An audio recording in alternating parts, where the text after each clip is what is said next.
नमस्कार, मी स्नेहा. आपण पाहता एनडीटीव्ही मराठी. यशाचा कानमंत्र या खास कार्यक्रमात आपलं स्वागत. मंडळी, भारत हा शेतीप्रधान देश आहे, पण आता शेतीकडे पुन्हा एकदा लोक वळायला लागलेले आहेत. मध्ये शेतीला वाईट दिवस आले होते असं सुद्धा बोललं जायचं, पण आता पुन्हा शेतकरी जे आहेत नव्या जोमाने शेतीला लागलेत, नवे प्रयोग करतायत आणि शेतीमध्ये सुद्धा आता हे जे प्रयोग होत आहेत त्याविषयी आपण बोलणार आहोत. आणि म्हणूनच विदर्भात मसाल्याच्या शेतीचं उज्ज्वल भविष्य यावर आपण चर्चा करणार आहोत. आणि त्यासाठी आपल्या एनडीटीव्हीच्या स्टुडिओत आलेले आहेत, प्रयोगाची यशोगाथा सांगण्यासाठी आपल्या स्टुडिओत आलेले आहेत एक प्रयोगशील शेतकरी आणि प्रगतिशील शेतकरी, तसंच माजी आमदार, काँग्रेसचे ज्येष्ठ नेते मुझफ्फर हुसेन. सरांचं स्वागत करूया. सर, स्वागत तुमचं एनडीटीव्हीच्या स्टुडिओमध्ये. नमस्कार. तर आपण या सगळ्याला सुरुवात करणार आहोत, मात्र त्याआधी थोडक्यात खरं तर परिचय करून द्यायची गरज नाहीये, मात्र औपचारिकता म्हणून मी परिचय करून देते. ज्यांनी विदर्भातल्या भूमीत शेतीविषयक अनेक हटके प्रयोग केलेले आहेत अशा व्यक्तीशी आज आपण संवाद साधणार आहोत. विदर्भ म्हटलं की आजही शेती आणि शेतकऱ्यांसमोर अनंत अडचणी, अनंत प्रश्न शेती संदर्भातले खरं तर उभे राहतात आणि समस्यांचा जणू डोंगरच असतो.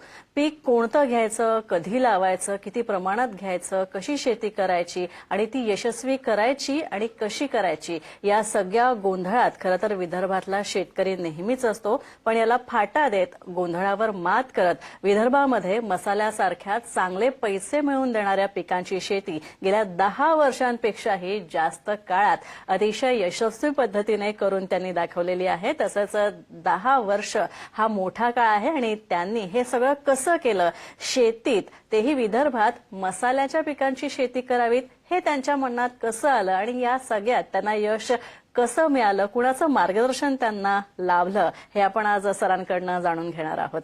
चला तर मग आता चर्चेला सुरुवात करूयात. सर, सगळ्यात महत्वाचं म्हणजे हल्ली शेती म्हटलं की निसर्गाचा लहरीपणा आलाच किंवा मग आणखी आसमानी सुलतानी सगळी संकटं आली, पण या सगळ्यावर मात करायची म्हणजे नेमकं काय करायचं आणि तुम्ही तुमच्या डोक्यात मुळात हे कसं आलं, मनात कसं आलं की आपण शेतकऱ्यांना पारंपरिक पिकांपेक्षा वेगळी पिकं घ्यावीत असं मार्गदर्शन करावं, किंवा हे कसं तुम्ही सगळ्याची सुरुवात कशी झाली? माझ्या लक्षात आला की विदर्भातला विशेषतः शेतकरी, मी विदर्भातला आहे, अमरावतीतला आहे, आणि तिथल्या शेतकरीला जर मदत करायची असेल, मार्गदर्शन करायचं असेल, तर जो शेवटचा घटकाचा जो शेतकरी आहे, ज्याच्याकडे रिसोर्स कमी आहे, त्याच्याकडे होल्डिंग कमी आहे आणि जो कर्जबाजारी होऊन जातो आणि मग आत्महत्येच्या शिवाय त्याला पर्याय राहत नाही, त्या शेतकरीला कुठेतरी आपण एक वेगळी दिशा किंवा एक नवीन पर्याय त्यांना आपण दाखवला पाहिजे. आणि म्हणून याच्यावरती आपण एक प्रयोग म्हणून आपल्या शेतावरती मॉडेल तयार करायला पाहिजे.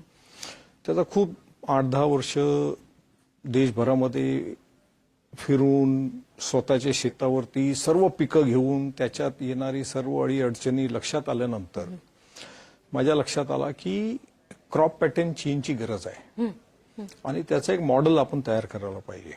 शासन काय करते त्यांच्या स्तरावरती गोष्ट वेगळी, पण आपल्याला जेवढं विशेष समजलं, प्रश्न समजले, तर आपण त्याच्यावरती प्रयास करूया.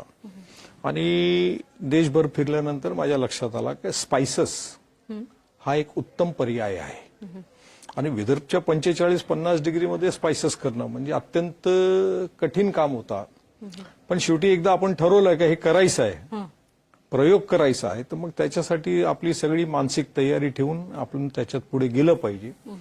आणि ती सुरुवात तशी झाली आणि म्हणून मग मी स्पायसेसची एक क्रॉप आणत गेलो आणि ती लागवडला मी सुरुवात केली. हा खरं तर खूप एक धाडसी विचार होता असं म्हणावं लागेल. आणि सगळ्यात महत्वाचं म्हणजे विदर्भातलं तापमान किंवा विदर्भातलं जे सगळं हवामान आहे ते कपाशी आणि सोयाबीन सारख्या पिकांसाठी, जी पारंपरिक पिकं मानली जातात तिथली, त्याच्यासाठी पोषक आहे. पण मसाल्याच्या पदार्थ आपण इथे करावेत, म्हणजे सुरुवात ही कुठून तुम्ही केली?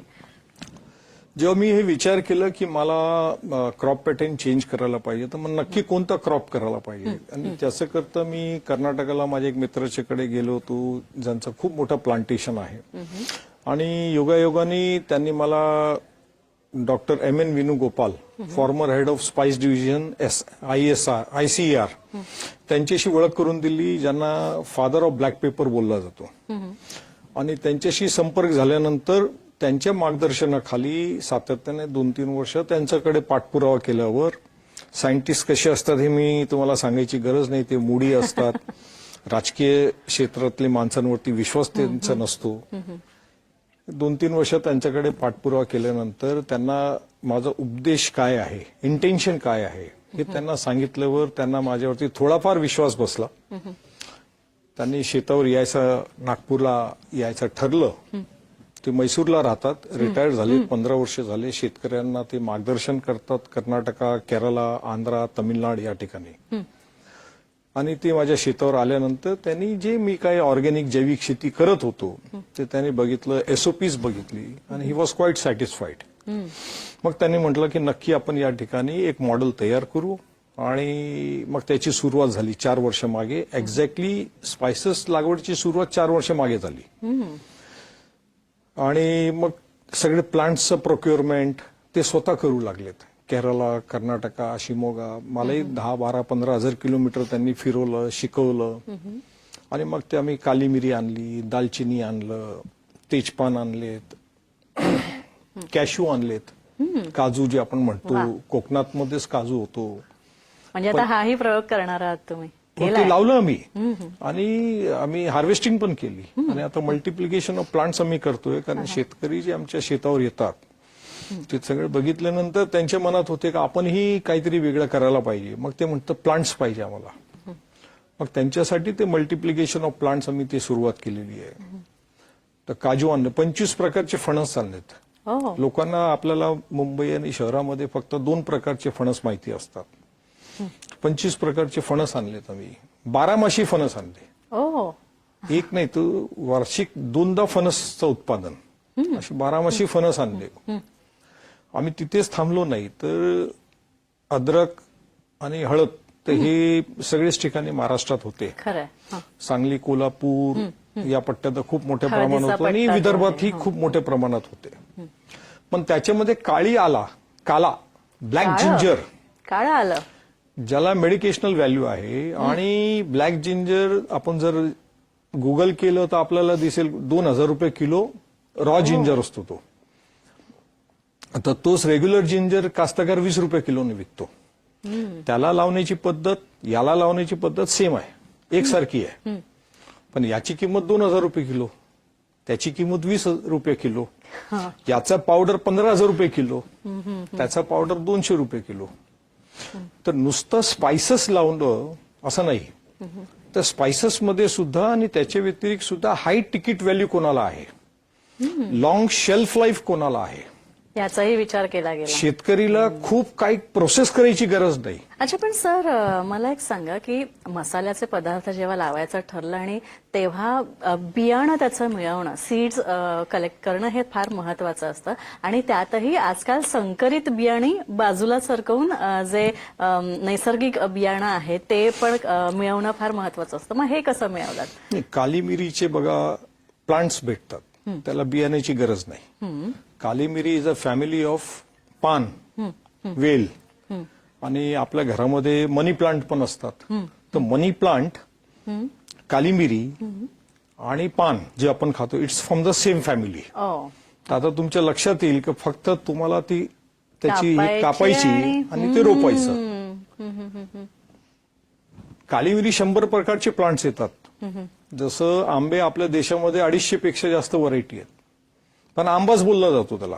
रस काढल्यानंतर तो केसर कोणता ना बदामी कोणता ना हापूस कोणता काही कळत नाही. तर आंब्याचा रसच बोलला जातो. तसंच काली मिरी ही प्लांट्स 100 टाईपचे आहेत. तर विदर्भच्या टेम्परेचरमध्ये कोणता प्रकारचा प्लांट लावू शकतो, P1, P3, P4, P5, पेरुनू, असं खूप नाव आहे त्याला. तर डॉक्टर एम.एन. वेणुगोपालनी त्या ठिकाणी ते सिलेक्ट केलं की कोणते प्लांट्स, कोणती व्हरायटीचे ब्लॅक पेपर इथे लावता येईल.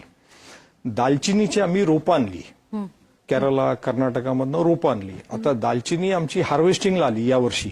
We are going to harvest it in फेब्रुवारी. आणि दालचिनीला जी फ्लॉवरिंग झाली आता त्याच्यातनं आम्ही प्लांट्स तयार करतोय. दालचिनीचे बुटी कलम्स ते डालीवरतीच आपल्याला त्याला शिलून त्याच्यावरती बांधून रोप तयार करायचं. तर ते मल्टिप्लिकेशन आम्ही सुरू केलं. म्हणजे शेतकऱ्यांना, विदर्भातले शेतकऱ्यांना जे आमच्या शेतावर येतात त्यांना रोपं कुठनं आणायची, तर कर्नाटका केरळातनं आणायचा तो विषय नाही. म्हणजे स्टार्ट टू एंड, म्हणजे नुसतं तुम्ही गरम मसाले लावा असं नाही, तर तुम्हाला प्लांट्स कुठनं भेटेल, मग हे कसं लावायचं त्याचं सुद्धा मी मार्गदर्शन करतो. शेतकरी आमच्या शेतावर जेव्हा येतात तर त्याचंही मार्गदर्शन आम्ही करतो. दालचिनीची रोपं असं असतो, तेजपानाची आम्ही प्लांट्स आणली. आता त्याचे तेजपानांच्या प्लांटवरतीच आम्ही मल्टिप्लिकेशन ऑफ प्लांट्स केलं, तर त्यालाही काही सीड्स लागत नाही. काजूचे जे प्लांट्स आणले आम्ही V3, V4, V5, V7, V9, आता त्याचे वी गॉट द क्रॉप. आता त्याचे प्लांटचं मल्टिप्लिकेशन आम्ही करतोय. फणसाचंही आम्ही तसंच करतोय. तर शेतकऱ्यांना, विदर्भातल्या शेतकऱ्यांना कुठे या प्लांट्स किंवा बियाणा शोधायला जायची गरज नाही. ते तिथेच बघू शकतात, येतात, बघतात, असं आहे तो. अच्छा, पण मला एक सांगा की या सगळ्यात काही अडचणी आल्या का? आणि विशेषतः मला वातावरणाविषयी जाणून घ्यायचं की विदर्भातलं जे वातावरण आहे ते मसाल्यांच्या पदार्थांचं उत्पादन घ्यायला किंवा मसाल्याचं उत्पादन घ्यायला, मसाल्याची पिकं उत्पादित करायला अनुकूल आहे का? आता तुम्ही खूप चांगला प्रश्न विचारला, कारण हे प्रत्येक जण हा प्रश्न विचारतो. अंग्रेज आपल्या देशात येऊन राहिले ना, मद्रासलाही गेले, कलकत्तालाही गेले. काश्मीरचा माणूस मद्रासलाही जाऊन व्यापार करतो. तर ह्युमन बॉडीला एक्लेमटाईज व्हायला 6 महिने लागतात. टोमॅटो हा आपला देशातला व्हेजिटेबल नाही, कॉलीफ्लॉवर आपल्याकडचं नाही, फ्रेंच बीन आपल्याकडचं नाही. पण हे हजारो परदेशातनं इथे आणलं, तो एक्लेमटाईज झाला आणि तो आज आपला झाला. तसंच आपल्याकडचे कावस आणि काफ ते ब्राझीलला गेले. गीर कावस, गीर गाई, हो, गीर गाय, आणि तिथे जाऊन ते इम्प्रोवाइज केलं आणि आज आपण बोलतो की ब्राझीलची गीर गाय खूप चांगली आहे. तर तसंच कोणत्याही प्लांट्सला एक्लेमटाईज व्हायला मिनिमम 18 महिने लागतात. अच्छा. So that is the period when you have to take care of the baby. The newborn मूल आपल्या घरात झालं की आपण किती तयारी करतो. घरात येण्याच्या आधी झोळं, त्याला मालिश करणारी बाई, राहण्याची व्यवस्था, पूर्ण तयारी असते. तर प्लांटेशनसाठी सुद्धा तशी तयारी तुम्हाला करावी लागते की प्लांट्स एक राज्यातनं आलं किंवा ट्रान्सपोर्टेशन मध्ये आला तर त्याला ट्रान्सपोर्ट शॉक असतो. तर ते शॉकिंगसाठी त्याला 15-20 दिवस रेस्टिंग पिरियड असते. मग त्याला शेतात लावायचं असेल तर जमीन थंड झालेली पाहिजे. मग ते पावसाळ्याच्या एक पाऊस पडल्यानंतर लावायचा असतो. आणि मग जास्त थंड असलं तरी त्रास आहे. थंडीमध्ये तुम्हाला प्लांट्स लावता येत नाही. तर प्लांट्स लावायचं हा जो काल आहे ते जुलै ते August, September, maximum first week of October आहे. मग थंडमध्ये तर तुम्हाला स्पायसेसच्या प्लांटला तर अडचण नाही. पण उन्हाळा, हा उन्हाळ्यामध्ये मेजर जो आमचा टास्क होता 1.5 वर्ष, त्याला कसं करायचं. मग आम्ही काय लावलं तिथे, एरंडी, कॅस्टर. कॅस्टर हा गुड बॅक्टेरिया पण देतो. आपल्या पोटाला त्रास झाला की आपण कॅस्टर ऑइल घेतो. आणि कॅस्टरची पानं, कॅस्टरचे बियाणं ते आम्ही दशपर्णीमध्ये पण वापरतो, शेतामध्ये पण वापरतो. तर ते कॅस्टर आम्ही त्याच्या आजूबाजूला लावले. त्याची थंडक ते आम्ही दिली. जागा सुपिकीत करण्यासाठी सुद्धा आम्ही कॅस्टर, ड्रमस्टिक्स, कारण ड्रमस्टिक्स जी आहे, आपण शेंगा ज्या म्हणतो, त्याची रूट्स नायट्रोजन फिक्सेशन करते. म्हणजे सगळं जैविक शेती, नॅचरल रिसोर्स वापरून ते त्या ठिकाणी केलं. त्याच्यामुळे जी स्पायसेस आम्ही इथे आणले प्लांट्स, त्यांना कोणतंही केमिकल फर्टिलायझर वापरला नाही. जे नॅचरल होतं ते केलं. आणि मग आम्ही सिल्वर ओकची झाडं आणली. सिल्वर ओक लावली. आफ्रिकन स्वीटेनिया महोगनी आणली. ते आफ्रिकन स्वीटेनिया महोगनी लावली. आता आपल्या देशामध्ये आफ्रिकन स्वीटेनिया महोगनीची खूप मोठ्या तादादमध्ये प्लांटेशन होत आहे.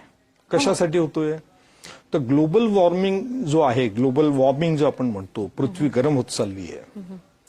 तर याला थंड कशी करायची किंवा कार्बन एमिशन कसं थांबवायचं, त्याच्यासाठी आफ्रिकन स्वीटेनिया महोगनी आहे. आणि विशेषतः युनायटेड नेशनमध्ये ज्या अर्थी ग्लोबल वॉर्मिंगवरती चर्चा झाली आणि मग कोणत्या देशामध्ये कोणता प्लांटेशन करायचं, तर आपल्या देशामध्ये आफ्रिकन स्विटेनिया मौगनी ठरला का याचा प्लांटेशन करायचं. तर त्याचा बेनिफिट काय आहे की त्याची जी सीड्स आहेत ते मेडिकेशनल व्हॅल्यू पण आहे त्याला एक, त्याचा जो लाकड आहे टिंबर व्हॅल्यू आहे त्याला 2, आणि त्याची लाईफ स्पॅन मोठी आहे. अच्छा. आता आम्ही आफ्रिकन स्विटेनिया मौगनीवरती पण काळी मिरी लावली, आम्ही सिल्वर ओक वरती पण काळी मिरी लावली. आमच्या शेतात जुने जे आंब्याची झाडं होती शेतकऱ्यांना दाखवण्यासाठी का तुमच्याकडे समजा 25 वर्षाचा आंब्याचं झाड झालं असेल आणि तुम्हाला त्याला काढायची इच्छा नसेल तर तुम्ही त्याच्यावरही काळी मिरी लावा. तुमच्याकडे शेवगाचं झाड असेल तर त्याच्यावर पण तुम्ही लावा, नीमचं झाड असेल तर त्याच्यावर पण लावा. अशा विविध ठिकाणी आम्ही ते वेगवेगळ्या झाडांवरती लावलं. नक्कीच सर, मला हेच ऍक्च्युली विचारायचं की जेव्हा तुम्ही शेतकरी तुमच्याकडे आले आणि मार्गदर्शन या सगळ्याचं घेतलं गेलं तेव्हा नक्कीच म्हणजे कुठलीही नवीन गोष्ट जेव्हा आपल्याला समोर पाहायला मिळते तेव्हा मन सहजासहजी ते मान्य करत नाहीत. तर शेतकऱ्यांची काय प्रतिक्रिया होती? आणि सगळ्यात महत्वाचं म्हणजे मसाल्याच्या पदार्थाची शेती आणि त्याच्या मागचं आर्थिक गणित, म्हणजे हा स्वाभाविकरित्या हा प्रश्न आलाच असेल शेतकऱ्यांना की याने आम्हाला आर्थिक नफा किती होईल जर आम्ही ही शेती केली तर. त्याबद्दल माझ्या शेतावरती माझ्याकडे 11 जिल्ह्यातनं विदर्भातनं शेतकरी येतात. मी दर 15 दिवसात 4-5 दिवस शेतावर असतो आणि 15, 20, 25, 50, 100 असे ग्रुप्स येतात. त्यांचा पहिला प्रश्न असतो उत्पन्न किती मिळेल. सहज आहे की तो एवढा निराशजनक झालेला आहे की त्याला नवीन काही प्रयोग करायची त्याची इच्छाशक्ती राहिलेली नाही. आणि म्हणून मी मागील 10 वर्ष याच्यावरती प्रयत्नशील आहे, पण लोकांना मी बोलवत नव्हतो, सांगत नव्हतो, कारण मला रिझल्ट्स दाखवायचे होते. आज माझ्या शेतावर रिझल्ट्स तयार आहेत. काली मिरी दिसते, आंबा दिसतो, पर्शियन लाईम सीडलेस दिसतो. आता तुम्हाला लाईम निंबू माहिती असेल फक्त 20 रुपये किलो, पण पर्शियन लाईम तुम्ही गुगल करा तर तुम्हाला 100 रुपये किलो दिसेल. आणि नेचर्स बास्केटमध्ये गेले तर तोच निंबू 750 रुपये किलो आहे. सिट्रस फ्रूट आहे, सिट्रस विदर्भामध्ये फेमस आहे. तर शेतकऱ्यांचा हा पहिला प्रश्न असतो. पण आता मॉडेल जेव्हा त्यांच्या समोर दिसतोय तर मी त्यांना विचारतो घरात फोन करा आणि गरम मसाला दालचिनी काय भाव आणली वहिनींना विचारा, काली मिरी काय भाव आणला ते विचारा, चिंच काय भाव आणला तुम्ही विचारा, आणि हे रिझल्ट तुमच्या समोर आहे. कॅल्क्युलेट तुम्ही करा. सिंपल. एपीएमसीला काय भाव मिळतो ते बघा, रिटेलला काय भाव मिळतो ते बघा. आता एक आंबा तुम्ही पावसाळ्यात कधी आंबे खाल्लेत का? नाही. तुम्ही 12मासी केसर आंबा लावलेले आहेत माझ्याकडे. 4 crops during the year, 4 crops. Kesar आंबा आहे, 200-250 ग्रामचं फळ होतो आणि round the year it is cropping. नक्कीच. आपण सर मला आणखी एक विचारायचं आहे की हल्ली सरकार पण म्हणजे राज्य सरकार पण आणि केंद्र सरकार पण प्रोत्साहन देत आहे मसाल्याच्या शेतींना. तर याविषयी काय सांगाल? म्हणजे शेतकऱ्यांना फायदा होण्याच्या दृष्टीने तुम्ही काय सांगाल? बघा, केंद्र सरकार आणि राज्य सरकारची Indian council of agriculture research आहे, Indian institute of spice research आहे, स्पाइस बोर्ड ऑफ इंडिया आहे, central plantation crops research institute आहे, नॅशनल हॉर्टिकल्चर बोर्ड आहेत. पण माझं व्यक्तिगत मत असं आहे की ज्या ज्या जिल्ह्यामध्ये आणि डिव्हिजन हेडक्वार्टर्समध्ये जे ऍग्रिकल्चर युनिव्हर्सिटीज आहेत त्यांनी अशी एक मॉडेल, क्रॉप पॅटर्न चेनचं मॉडेल, मी म्हणतो स्पाइसेसचं करा, पण त्यांना असं वाटत जाईल की याच्यापेक्षाही काही दुसरा अजून चांगला होऊ शकतो. तर त्यांनी प्रत्येक युनिव्हर्सिटीमध्ये असं एक मॉडेल तयार करायला पाहिजे. डिव्हिजनल हेडक्वार्टरला ज्या युनिव्हर्सिटी तिथे, जिल्हा हेडक्वार्टरला ज्या युनिव्हर्सिटी आहे तिकडे, कृषी विज्ञान केंद्र आहे KVK जिथे आहे तिथे, म्हणजे जेणेकरून शेतकऱ्यांना तिथे जाऊन बघता येईल आणि लोकांपर्यंत, शेतकऱ्यांपर्यंत तो विषय पोहोचेल. तर हे इन्स्टिट्यूट काम करताय, पण माझं व्यक्तिगत मत असं आहे की हे शेतकऱ्यांपर्यंत पोहोचू शकलेले नाही किंवा नव्याने काही रिसर्च करायची त्यांची मानसिकता नाही. जे Indian institute of spice research आहे की मी गुगल करून ते बघत होतो तर मला असं दिसलं की काही जलगाव किंवा अन्य ठिकाणी काही प्रायव्हेट कंपनीनं सोबत घेऊन मनरेगाच्या माध्यमातून तेजपान लावण्याचा काहीतरी फॉरेस्ट्री डिपार्टमेंटमध्ये, ट्रायबल एरियामध्ये काहीतरी प्रयत्न चालू आहे. गडचिरोली काही प्रयत्न चालू आहे. पण हा काही प्रयत्न करून चालणार नाही. याला खूप मोठ्या स्केलला स्टेटला बघायला लागेल आणि मॉडेल तयार करायला लागेल. जोपर्यंत तुम्ही मॉडेल तयार करत नाही तोपर्यंत तो कास्तकारला विश्वास बसणार नाही. तो एवढा निराश झालेला आहे की त्याची मुलं आता शहरीकडे गेलीत, शहरामध्ये गेलीत. ते हाऊसकीपिंग सेक्युरिटीची कामं करू लागलेत. त्यांचा वंश खराब झालाय. ते बिलकुल शेतीकडे जायला बघत नाही, कारण धानात शेती 25,000 रुपये कमवतो. नक्कीच. कास्तकारांचं ऊसाचा शेतकरी ₹1,00,000 मॅक्सिमम कमवत असेल, किंवा बागायतदार असेल, जुने खूप चांगले बागायत असेल तर ₹1,00,000-1,25,000 त्याच्यापेक्षा पुढे नाही. नक्कीच. जो मॉडेल मी तयार केलेला आहे, मी आजच्या घडीला शेतकऱ्यांना म्हणतो ₹2,00,000 एकर वार्षिक. तुझ्याकडे जेवढं पाणी आहे, एक गाय आहे, एक ढोर आहे, तू नवरा बायको दोघे शेतात स्वतः काम करतात, I am giving a model of 2 lakhs. पण actually that model is going to be more than 5 lakhs. एकच उदाहरण देतो मी तुम्हाला की तुम्हाला फणस फक्त याचा माहिती असेल की ते फळ असतो किंवा स्नॅक्स असतो, पण फणसाचा लाकूड जो आहे तो टिकूटपेक्षा महाग आहे. त्याची पानं is a fodder for the life stocks. नक्कीच नक्कीच नक्कीच. तर आपण पाहिलं की श्री मुझफ्फर हुसेन आपल्यासोबत आले होते आणि सरांनी विदर्भात मसाल्याच्या पदार्थांची शेती जी आहे ती अत्यंत यशस्वीरित्या करून दाखवलेली आहे. तुम्हाला जर सुद्धा या प्रकारची शेती करायची असेल, प्रयोगशील आता आणायची असेल, प्रयोगशील बनवायची असेल आपली शेती आणि आपला व्यवसाय, तर नक्कीच तुम्ही सरांचं मार्गदर्शन घेऊ शकता. आणि त्यासाठी स्क्रीनवर जे संपर्क क्रमांक दिलेले आहेत, तसंच सरांची वेबसाईट सुद्धा दिलेली आहे. ईमेलद्वारे सुद्धा तुम्ही सरांना संपर्क साधू शकता आणि सर तुम्हाला नक्कीच शेतीविषयी योग्य ते इत्थंभूत मार्गदर्शन करतील. सर, तुम्ही एनडीटीव्हीच्या स्टुडिओत आला त्यासाठी खूप खूप आभार. धन्यवाद. नमस्कार. यानंतर यशाचा कानमंत्रमध्ये आपण इथेच थांबतोय. आपण पाहत राहा एनडीटीव्ही मराठी. नमस्कार.